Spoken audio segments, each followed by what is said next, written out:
এই একটু আমি পরিবেশন শেষ করতে দেব না। আমি স্বর্গে ইন্দ্রের সিংহাসন চাই।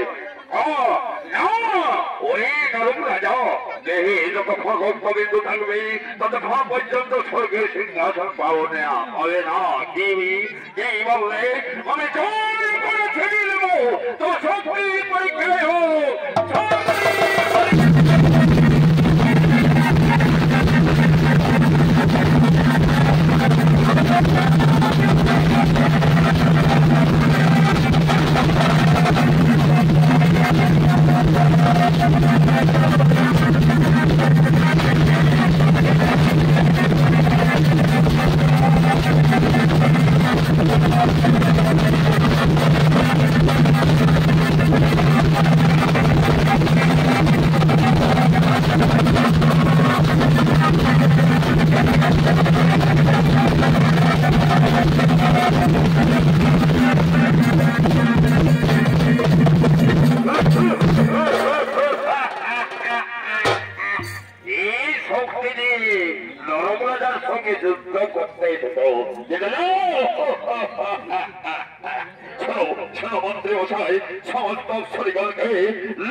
তাই হবে মহারাজ, তাই হবে।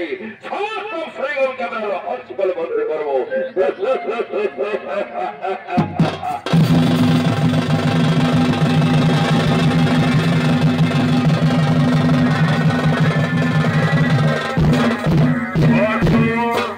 অসুর এবং নগর রাজার সতী দেবতারা সম্পূর্ণরূপে পরাজিত হয়। সমস্ত দেবতা হয় ভয়ে বিধ্বস্ত। তাই তারা কোনো উপায় ঠিক করতে পারছেন না। তাই সমস্ত অপসরী এবং দেবতারা মিলে সেই বিপদ তারা মধুসূদন নারায়ণকে আহ্বান করছে।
সাগরের সকলের নারায়ণ এবং এই নারায়ণের ভূমিকায় নৃত্য পরিবেশন করে দেখাচ্ছেন পুরুলিয়া যথা পশ্চিমবাংলা, বিহার, উড়িষ্যা সকলের পরিচিত এবং রামপুর পাটবিড়িয়া থানা পঞ্চা পুরুলিয়া জেলার সকলের পরিচিত যুধিষ্ঠির সিং সত্য